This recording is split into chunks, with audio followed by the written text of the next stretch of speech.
Pavloudi.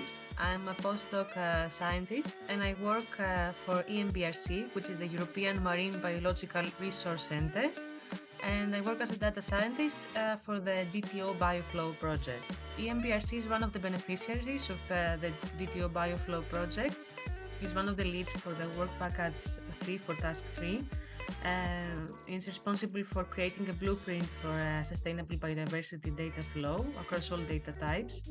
So work package 3 has to do with data and has to do with all kinds of biodiversity data that will be fed into the DTO-BioFlow. So it has to do with plankton data, data from ARM, which are autonomous reef monitoring structures, data from imaging networks for fish, mammal, birds, cetacean, passive acoustic networks, all relevant biodiversity data sources. All these data and data products will be combined in a, let's say, standardized way. They will be quality controlled. There will be communication protocols between all the data flows that will be built, and all this data, of course, will need to be harmonized. And after this happens, the data will be ingested into the other work packages of DTO, and they will be further used from the other beneficiaries of the project. So there will be a data product inventory that will be built. There will be best practice guidelines regarding all this data flow and how this is formulated and created.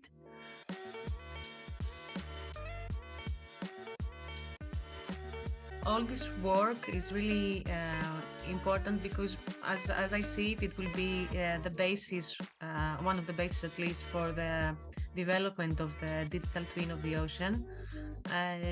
Because the first step, of course, is to gather data on ocean biodiversity. A lot of the data we already have, but it's in what we call sleeping data. So it's in someone's computer, in someone's notes even. So this is also a big part of DTO-BioFlow, how to be able to collect this data from different data sources. In the end, the end point, what we hope to achieve and what we want to achieve is to develop the biodiversity component of the digital twin of the ocean. So it will be like a digital replicate of our marine environment, of what processes are taking place on the marine environment, what kind of organisms are found there. So it would be much more effective and, let's say, easier in a way to test policy tools, to test management actions, to